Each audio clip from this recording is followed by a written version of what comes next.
রাতের অন্ধকারে যেন কোনো সিনেমার গোপন দৃশ্য। দরজা বন্ধ, জানালায় মোটা পর্দা, চারপাশে অস্ত্রধারী পাহারা। ভেতরে কি বসে আছেন ইরানের শীর্ষ পরমাণু বিজ্ঞানীরা, যাদের নাম ইসরায়েলের হিট লিস্টে? টেলিগ্রাফের প্রতিবেদন বলছে কমপক্ষে 15 জন শীর্ষ বিজ্ঞানীকে হঠাৎ করে আত্মগোপনে পাঠিয়েছে তেহরান। বিশ্ববিদ্যালয়ের ক্লাসরুমে যারা ছিলেন তাদের বদলে দেয়া হয়েছে এমন শিক্ষকদের যাদের পরমাণু কর্মসূচির সঙ্গে কোনো সম্পর্কই নেই। কারণটা ভয়াবহ। 2010 সাল থেকে মোসাদের হাতে একে একে প্রাণ দিয়েছেন ইরানের পরমাণু প্রকল্পের মস্তিষ্করা।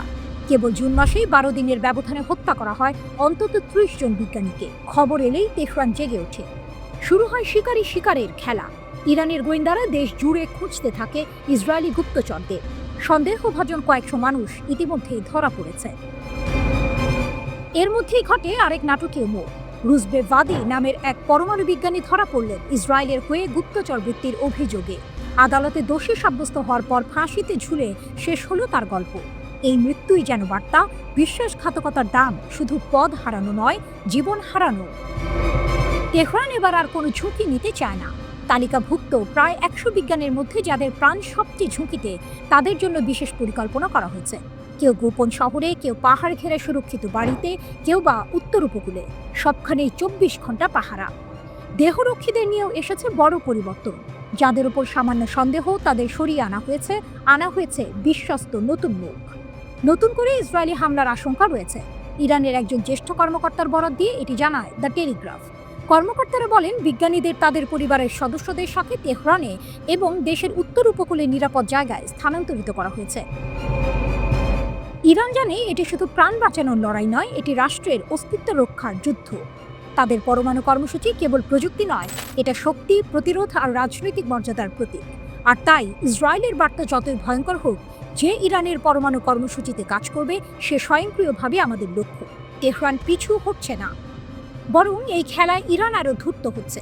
বিজ্ঞানীদের একদল গোপনে কাজ চালিয়ে যাচ্ছে অজানা স্থানে।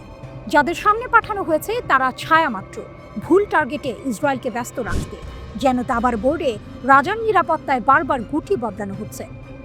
টুইস্টটা এখানে, ইসরায়েল হয়তো ভেবেছিল ভয় দেখিয়ে বা গুপ্ত হত্যা চালিয়ে ইরানের পরমাণু স্বপ্ন থামানো যাবে, কিন্তু তেহরান সেই চাপকে পরিণত করেছে এক ধরনের গোপন অস্ত্রে, অদৃশ্য বিজ্ঞানী, ছায়াময় ল্যাব আর এক অটল বার্তা, আমরা আছি, কাজ থামবে না।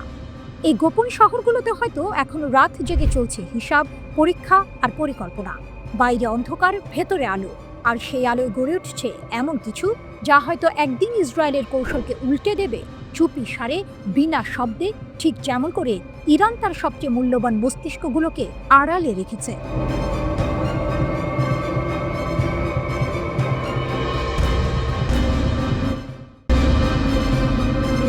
পাহাড়ের নিচে লুকানো স্বপ্ন। ইরানের বিজ্ঞানীরা অটল, যুদ্ধেও নতি শিকার নয়।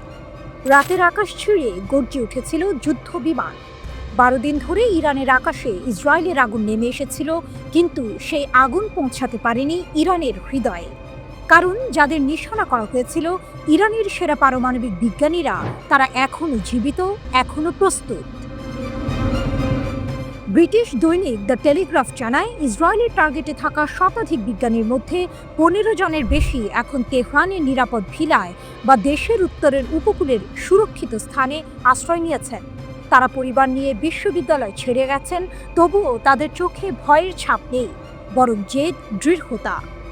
সিনিয়র এক ইরানি কর্মকর্তা জানান, আগের পারমাণবিক প্রকল্পে যুক্ত শিক্ষকদের বদলে এখন এমন ব্যক্তিদের নিয়োগ দেওয়া হচ্ছে যাদের সেই কর্মসূচির সঙ্গে কোনো সম্পর্ক নেই, যেন ছায়ার ভেতর থেকে নতুন চারা গজাচ্ছে। ইসরায়েলি বিশেষজ্ঞরা পর্যন্ত দ্য টেলিগ্রাফকে বলেছেন, ইরানের নিহত বিজ্ঞানীদের কাজ চালিয়ে নিতে প্রস্তুত নতুন গবেষকরা। তারা এই দৃশ্যকে তুলনা করেছেন মৃতদের হাঁটাহাঁটির সঙ্গে, যেন মৃত্যু এসেও কাজ থামাতে পারছে না।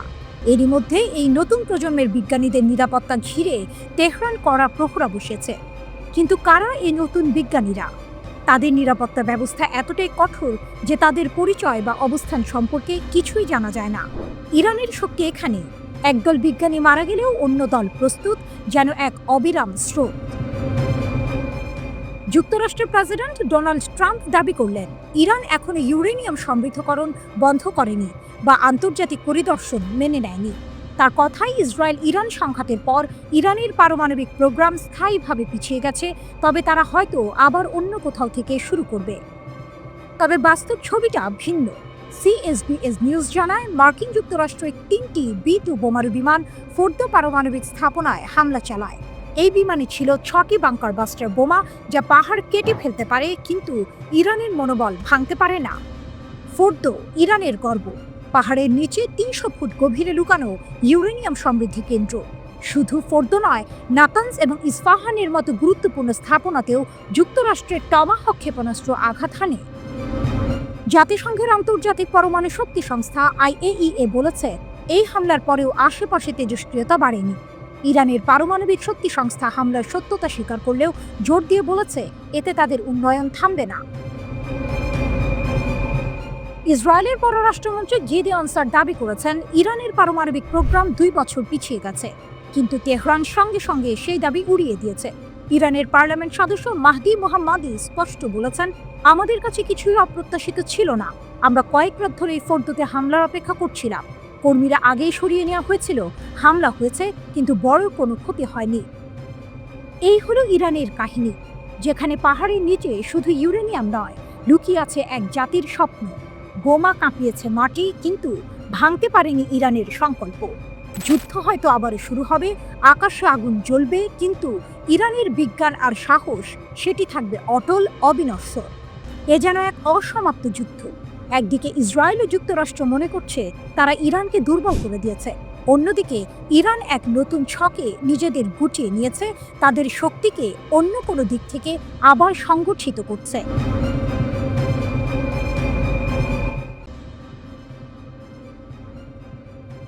শত্রুদের বিরুদ্ধে ইরানের অপ্রতিরোধ ক্ষমতা, এক ইরানি জেনারেলের হুঙ্কার, তীব্র প্রতিরোধের গল্প, যেখানে নীরবতার আড়ালে লুকিয়ে আছে ভয়ঙ্কর এক সামরিক শক্তি। এই গল্পে যেমন আছে প্রতিশোধের আগুন, তেমনি আছে দেশের মানুষের ঐক্যের বাঁধন। এক অনুষ্ঠানে ইরানের সশস্ত্র বাহিনীর প্রধান মেজর জেনারেল আব্দুর রহিম মুসাভির কণ্ঠে সেই প্রতিরোধের সুরই যেন শোনা গেল। তার কথাগুলো ছিল স্পষ্ট, জোরালো এবং শত্রুদের জন্য এক কঠিন সতর্কবার্তা।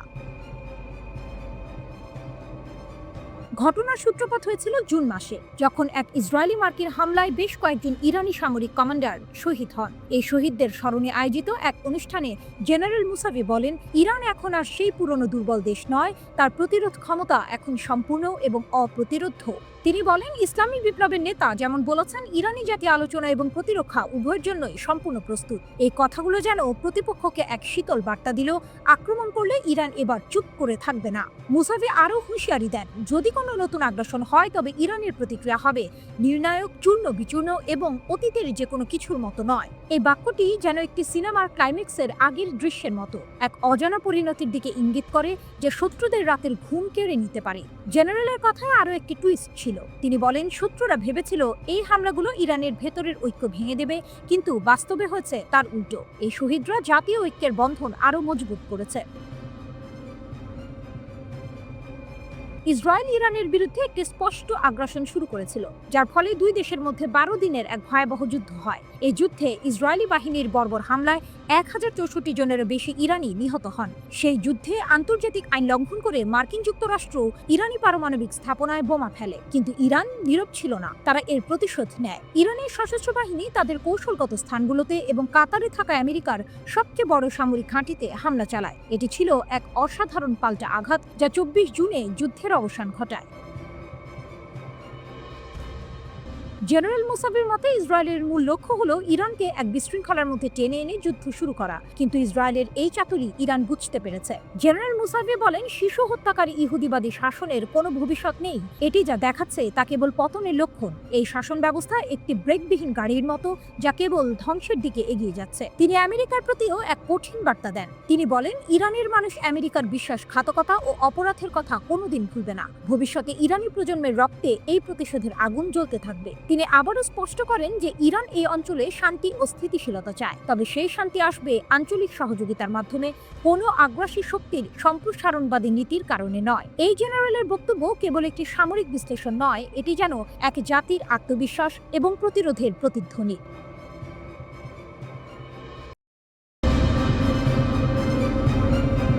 হাসির মঞ্চে এক পরমাণু বিজ্ঞানী, বিশ্বাসঘাতকতার এক নির্মম গল্প। গল্পটা শুরু হয়েছিল নীরবে। এক ফাঁসি কার্যকর হয়েছে, খবরটা যেন প্রতিদিনকার সাধারণ এক ঘটনার মতো। কিন্তু এই সাধারণের আড়ালে লুকিয়েছিল এক চাঞ্চল্যকর সত্য, এক ভয়ঙ্কর বিশ্বাসঘাতকতার গল্প। এই ফাঁসির আসামি কোনো সাধারণ অপরাধী নয়। একসময় সে ছিল ইরানের গর্ব, এক পরমাণু বিজ্ঞানী। নাম তার রুজবে ভাদি। গুগলে তার নাম খুঁজলে দেখা যায় তার ক্যারিয়ার ছিল অত্যন্ত উজ্জ্বল। ইরানের পারমাণবিক শক্তি অর্জনের জন্য তার অবদান ছিল অপরিসীম। ডক্টরেট ডিগ্রিধারী এই বিজ্ঞানী 2011 সালে দেশের সবচেয়ে সেরা কিছু পরমাণু বিজ্ঞানীর সঙ্গে মিলে একটি গবেষণাপত্র লিখেছিলেন। তাদের এই গবেষণা ইরানের পারমাণবিক অগ্রগতির এক গুরুত্বপূর্ণ ধাপ ছিল। কিন্তু কে জানতো দেশের উন্নতির জন্য দিনরাত পরিশ্রম করা এই মানুষটির ভেতরেই লুকিয়েছিল এক বিষাক্ত সাপ। ইরানের বিচার বিভাগ ঘোষণা করে ইসরায়েলের গুপ্তচর হিসেবে কাজ করার জন্য রুজবে ভাদির মৃত্যুদণ্ড কার্যকর করা হয়েছে। ইরানের এই বিশ্বাসঘাতকতার গল্পটা যেন এক সিনেমার প্লট। সেই জুন মাসে ইসরায়েলের সঙ্গে সংঘাতে যে কয়েকজন ইরানি পরমাণু বিজ্ঞানী শহীদ হয়েছিলেন, রুজবে তাদেরই একজন সহকর্মী ছিলেন। তিনি শহীদ বিজ্ঞানীদের সম্পর্কে গুরুত্বপূর্ণ গোপন তথ্য মোসাদের হাতে তুলে দিয়েছিলেন। এই তথ্যই হয়তো সেই হামলার কারণ। সরকার বলছে ভাদিকে অনলাইনে নিয়োগ করা হয়েছিল। মোসাদের একজন কর্মকর্তা তাকে যাচাই বাছাই করেন, তারপর তাকে কেভিন নামে পরিচিত একজন হ্যান্ডলারের কাছে হস্তান্তর করা হয়। মোসাদ বুঝতে পারে ভাদির কর্মক্ষেত্র ও তার পদমর্যাদা তাকে এক উচ্চ মূল্যবান উৎস করে তুলতে পারে। মোসাদ তাই তাকে সরাসরি তাদের সেরা একটি বিভাগের সাথে যুক্ত করে। তাকে প্রতি মাসে একটি ক্রিপ্টোকারেন্সি ওয়ালেটের মাধ্যমে অর্থ প্রদান করা হতো যেন তার গতিবিধি বোঝা না যায়। ভাদিকে শুধু টাকা দিয়ে শান্ত করা হয়নি, তাকে দেওয়া হয়েছিল একটি বিশেষ ফোন, ল্যাপটপ এবং 2টি ফ্ল্যাশ ড্রাইভ। এরপর তাকে দেওয়া হয় গোপন তথ্য সংগ্রহের প্রশিক্ষণ। সফলভাবে প্রশিক্ষণ শেষে তিনি ইরানের সবচেয়ে স্পর্শকাতর ও গোপন তথ্য মোসাদের কাছে পাচার করা শুরু করেন। এই বিশ্বাসঘাতকতা শুধু একজন বিজ্ঞানীর নয়, পুরো দেশের প্রতি ছিল এক ভয়ঙ্কর আঘাত। ঘটনাটি আবারও প্রমাণ করে শত্রুরা কেবল সামরিক শক্তি দিয়ে আঘাত করে না, তারা দেশের ভেতর থেকেই শত্রুদের তৈরি করার চেষ্টা করে। কিন্তু ইরান তার শক্তি ও প্রতিরোধের প্রমাণ রেখেছে। বিশ্বাসঘাতককে খুঁজে বের করে তাকে সর্বোচ্চ শাস্তি দিয়ে ইরান প্রমাণ করেছে যে দেশের নিরাপত্তার সঙ্গে কোনো আপোষ করা হবে না। এই ফাঁসি কেবল একজন অপরাধীর শাস্তি নয়, এটি ইরানের সেই শক্তির প্রতিধ্বনি যা দেশের সার্বভৌমত্ব ও নিরাপত্তার জন্য যে কোনো মূল্যে লড়তে প্রস্তুত। এই ফাঁসির ঘটনাটি যেন এক সতর্কবাণী, যা বলছে যে কোনো দেশের সবচেয়ে বড় শত্রু দেশের বাইরের নয়, বরং ভেতরের বিশ্বাসঘাতকরা। ইরানের এই কঠোর পদক্ষেপ প্রমাণ করে দেশের সুরক্ষার জন্য তারা কতটা দৃঢ় প্রতিজ্ঞ।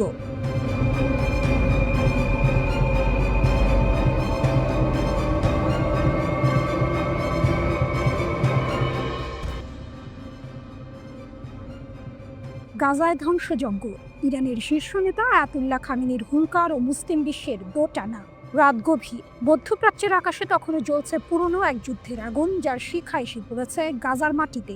এই আগুন শুধু ঘরবাড়ি পোড়াচ্ছে না, পোড়াচ্ছে মানবিকতা, গুড়িয়ে দিচ্ছে আশা। আর এই আগুন যখন তীব্র থেকে তীব্রতর হচ্ছে, ঠিক তখনই তেহরানের মসনদ থেকে ভেসে এলো এক হুঙ্কার। ইরানের সর্বোচ্চ নেতা আয়াতুল্লাহ আলী খামেনির কণ্ঠ থেকে বেরিয়ে আসা সেই তীক্ষ্ণ শব্দগুলো যেন তীরের ফলার মতো বিঁধছে মুসলিম বিশ্বের কর্মকুহরে। এ কোনো সাধারণ বিবৃতি নয়, এ যেন এক আলটিমেটাম, এক চরম হুঁশিয়ারি। তার এক্স হ্যান্ডেল সাবেক টুইটারে খামেনি যেন সরাসরি চোখে চোখ রেখে প্রশ্ন ছুঁড়ে দিয়েছেন মুসলিম দেশগুলোর প্রতি। তার বার্তা স্পষ্ট, গাজায় নীরব থাকার সময় এখন নয়। এই বাক্যটি শুধু একটি শব্দ সমষ্টি নয়, এটি যেন এক নীরব বিস্ফোরণ। তিনি বলছেন, যদি কোনো মুসলিম সরকার যে কোনো রূপে ইহুদিবাদী শাসন ব্যবস্থাকে সমর্থন করে এবং ফিলিস্তিনি সাহায্য বন্ধ করে, তাহলে অপমানের চিরস্থায়ী চিহ্ন তাদের সুনামকে কলঙ্কিত করবে। এই কথাগুলো কোনো সাধারণ কূটনৈতিক ভাষার মারপ্যাচ নয়, এ যেন এক অভিশাপের বাণী, যা ভবিষ্যৎ প্রজন্মের জন্য তাদের কাপুরুষতার ইতিহাস লিখে রাখবে। গাজার পরিস্থিতি তখনও ভয়াবহ। হামাস নিয়ন্ত্রিত স্বাস্থ্য মন্ত্রণালয়ের সতর্কবার্তা ছিল স্পষ্ট, ক্ষুধার্ত, দুর্বল আর অসুস্থতায় ধুঁকতে থাকা গাজার হাসপাতালগুলো মৃত্যুপুরীতে পরিণত। শত শত মানুষ মৃত্যুর মুখে, অথচ আন্তর্জাতিক মহলের নীরবতা যেন পাথর চাপা দিয়ে রেখেছে মানবিকতার কণ্ঠস্বরকে। জাতিসংঘের কণ্ঠ থেকেও ভেসে এসেছিল একই আর্তনাদ, জরুরি সাহায্য ছাড়া ফিলিস্তিনিরা অনাহারের মুখোমুখি। এমন এক পরিস্থিতিতে খামেনির এই হুঙ্কার যেন নিভে যাওয়া প্রদীপে হঠাৎ এক ঝলক আলোর শিখা। ইরানের পররাষ্ট্রমন্ত্রীও ছাড়লেন না। ইসরায়েলের বিরুদ্ধে সরাসরি অনাহার চাপিয়ে দেওয়ার অভিযোগ তুললেন তিনি। এমনকি সাহায্য বিতরণ স্থানগুলোকে মৃত্যুর ফাঁদ হিসেবে আখ্যায়িত করে এর জন্য যুক্তরাষ্ট্র ও ইসরায়েল উভয়কেই দায়ী করলেন। আরাকচি শুধু অভিযোগ করেই থামলেন না, তুরস্কের পররাষ্ট্রমন্ত্রী হাকান ফিদানের সঙ্গে কথা বলে গাজায় গণহত্যা এবং ইসরায়েলি আগ্রাসন মোকাবিলায় জরুরি ও আইসিই শীর্ষ সম্মেলনের আহ্বান জানালেন। তার এই পদক্ষেপ যেন মুসলিম বিশ্বের মধ্যে এক নতুন করে জোট বাঁধার ইঙ্গিত। এ যেন এক নীরব প্রস্তুতি যা হয়তো গাজায় রক্তক্ষয় বন্ধ করার জন্য নতুন কোনো আন্দোলনের জন্ম দেবে। পরিস্থিতি এতটাই জটিল যে স্থানীয় স্বাস্থ্য কর্মকর্তাদের তথ্য অনুযায়ী গাজায় ইসরায়েলের যুদ্ধে ৫৮,০০০-এরও বেশি ফিলিস্তিনি নিহত হয়েছে। এই সংখ্যাটি কেবল একটি পরিসংখ্যান নয়, এটি মানব ইতিহাসের এক কালো অধ্যায়ের সাক্ষী। প্রশ্ন হলো, খামেনির এই হুমকি কি মুসলিম বিশ্বের ঘুম ভাঙাতে পারবে, নাকি এই হুঙ্কারও অন্যান্য প্রতিবাদের মতো নীরবতায় ঢাকা পড়ে যাবে? মুসলিম বিশ্বের নেতারা কি এই অপমানের চিরস্থায়ী চিহ্ন নিজেদের গায়ে লাগতে দেবেন, নাকি গাজার জন্য এক হয়ে রুখে দাঁড়াবেন? সময়ের ঘড়ির কাঁটা ঘুরছে আর প্রতিটি টিকটিকে গাজার মাটিতে বাড়ছে মৃত্যুর সংখ্যা। গাজার আগুন কি সত্যিই মুসলিম বিশ্বের বিবেককে জাগিয়ে তুলবে? গল্পটা শুরু হয় রাতের আঁধারে, যখন তেহরানের সরু গলিগুলোতে রহস্যের জাল বুনছিল বাতাস। শুধু তেহরান নয়, ছড়িয়ে ছিটিয়ে থাকা অন্যান্য শহরেও চলছিল এক গোপন খেলা। ইসরায়েলি গোয়েন্দা সংস্থা মোসাদের এজেন্টরা ছড়িয়ে পড়েছিল ইরানের মাটিতে এক অদৃশ্য সাপ হয়ে। তাদের লক্ষ্য দেশের গোপনীয় তথ্য পাচার করা, অস্থিতিশীলতা তৈরি করা। কিন্তু তাদের চাল ছিল ত্রুটিপূর্ণ, কারণ ইরানের গোয়েন্দারা তাদের এই ছায়া যুদ্ধকে গভীরভাবে পর্যবেক্ষণ করছিল। নীরবে দক্ষতার সাথে তারা ২১ জনকে চিহ্নিত করল। তাদের মধ্যে ২০ জনকেই গ্রেপ্তার করা হয়েছে এবং এদেরকে হাতে নাতে ধরেছে ইরানের গোয়েন্দা মন্ত্রণালয়। এই এজেন্টরা শুধু তথ্য পাচারকারী ছিল না, তাদের মধ্যে অনেকে দেশের গুরুত্বপূর্ণ বিষয়ে হস্তক্ষেপের পরিকল্পনাও করছিল। গ্রেপ্তার হওয়া এই এজেন্টদের মধ্যে একজন নারীও ছিলেন, যিনি আপাতদৃষ্টিতে একজন সাধারণ ব্যবসায়ী হিসেবে নিজেকে পরিচয় দিয়েছিলেন। কিন্তু তার ফোন থেকে উদ্ধার হওয়া কিছু এনক্রিপ্টেড বার্তা ফাঁস করে দেয় তার আসল পরিচয়। এই গ্রেপ্তারগুলো ছিল ইরানের জন্য একটি বড় বিজয়, যা দেশের নিরাপত্তা ব্যবস্থাকে আরও শক্তিশালী করে তোলে। কিন্তু এখানেই গল্পের শেষ নয়, বরং এর শুরু। কারণ এর পরপরই ঘটে গেল এক ভয়াবহ ঘটনা যা সমগ্র ইরানকে নাড়িয়ে দিল। তেহরানের কেন্দ্রীয় কারাগারে রুজবে ভাদি নামে একজন ব্যক্তির মৃত্যুদণ্ড কার্যকর করা হয়। তার অপরাধ মোসাদের হয়ে গুপ্তচর বৃত্তি করা। রুজবে একসময় দেশের একজন খ্যাতিমান পারমাণবিক বিজ্ঞানী ছিলেন, কিন্তু অর্থের লোভ এবং প্রতিশোধের নেশা তাকে অন্ধকার পথে নিয়ে যায়। তিনি ইরানের পারমাণবিক কর্মসূচির সংবেদনশীল তথ্য ইসরায়েলি গোয়েন্দা সংস্থাকে ফাঁস করে দিচ্ছিলেন। তার মৃত্যুদণ্ড ছিল এক কঠোর বার্তা। ইরানের বিচার বিভাগ স্পষ্ট করে দেয়, দেশের নিরাপত্তার সাথে কোনো আপোষ নয়। এই ঘটনার পরপরই আরও একটি চাঞ্চল্যকর ঘটনা প্রকাশ্যে আসে। তেহরানের দক্ষিণ পূর্বাঞ্চলে একটি সন্ত্রাসী সেল ভেঙে দিয়েছে ইরানের নিরাপত্তা বাহিনী। Islamic Republic news agency IRNA অনুসারে এই সেলটি মোসাহেদিন ই খালক অর্গানাইজেশন MKO এর সাথে সম্পর্কিত ছিল। এই দলটি জনশৃঙ্খলা বিঘ্নিত করার এবং অস্থিতিশীলতা সৃষ্টির পরিকল্পনা করছিল। তবে তাদের পরিকল্পনা ব্যর্থ হয়ে যায়। পাক দাশেত কাউন্টির গভর্নর মোহাম্মদ হাসানপুর জানান, ৩ সদস্যের এই দলটিকে গ্রেপ্তার করা হয়েছে এবং তাদের জিজ্ঞাসাবাদ চলছে। এই ৩টি ঘটনা একে অপরের সাথে সম্পর্কযুক্ত ছিল। এটা যেন এক বিশাল ষড়যন্ত্রের ৩টি ভিন্ন অংশ। প্রথমে মোসাদের এজেন্ট গ্রেপ্তার, তারপর একজন পারমাণবিক বিজ্ঞানীর মৃত্যুদণ্ড এবং সবশেষে একটি সন্ত্রাসী সেলের পতন। এর পেছনের মূল উদ্দেশ্য ছিল ইরানি নিরাপত্তা ব্যবস্থাকে ভেঙে দেয়া এবং দেশে বিশৃঙ্খলা তৈরি করা। কিন্তু ইরান তার গোয়েন্দা নেটওয়ার্কের মাধ্যমে এই চক্রান্তগুলোকে একের পর এক নস্যাৎ করে দিয়েছে। এই ঘটনাগুলো থেকে একটি বিষয় পরিষ্কার, ইরানের সরকার দেশের নিরাপত্তা নিশ্চিত করতে দৃঢ় প্রতিজ্ঞ। বিচার বিভাগের প্রধান গোলাম হোসেন মোসেনি এজেই বারবার জোর দিয়ে বলেছেন, গুপ্তচর বৃত্তির মতো অপরাধের সাথে কোনো আপোষ করা হবে না। দেশের বিচার বিভাগ ও নিরাপত্তা বাহিনী ঐক্যবদ্ধভাবে কাজ করছে। এখন প্রশ্ন হচ্ছে, এই ঘটনাগুলোর পর মোসাদকে আবারও নতুন কোনো চাল চালবে, নাকি তারা তাদের কৌশল পরিবর্তন করতে বাধ্য হবে? ইরানের নিরাপত্তা বাহিনী কি পারবে সব ষড়যন্ত্র নস্যাৎ করতে?